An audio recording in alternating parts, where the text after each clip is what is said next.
ખેડા જિલ્લામાં કમોસમી વરસાદે ખેડૂતોને લાચાર કરી દીધા છે।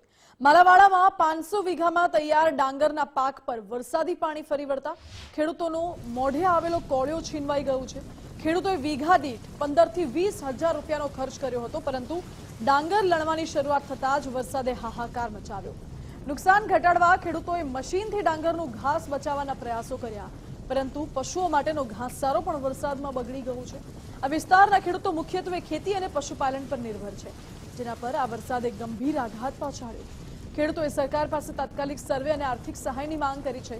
વહીવટી તંત્રને નીચાણવાળા વિસ્તારોમાં એલર્ટ જાહેર કર્યું છે।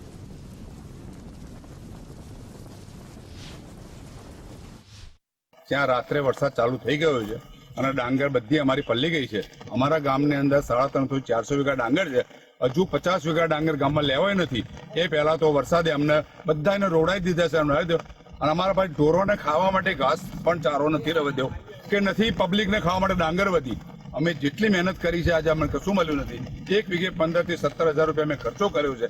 ખાતર, પાણી, બિયારણ, ડાંગરના ધર ઉછેરવાના આ બધી મહેનત કરેલી અમારી ટોટલી મહેનત ફેલ ગઈ છે। અત્યારે શું છે, પાક ખેડૂતોનો તૈયાર બહુ સરસ થયો હતો। આ સાલ ફસલે સારી હતી, પણ કુદરતી એવી અત્યારે આફત આવી ગઈ છે 2 દિવસથી કે એના વરસાદથી અત્યારે ખેડૂતોને ખૂબ બધો પાક પલળ્યો છે અને કોવાઈ જવાની ભીતિ છે અને અત્યારે તૈયાર પાકની અંદર પાણી ભરાઈ ગયા છે।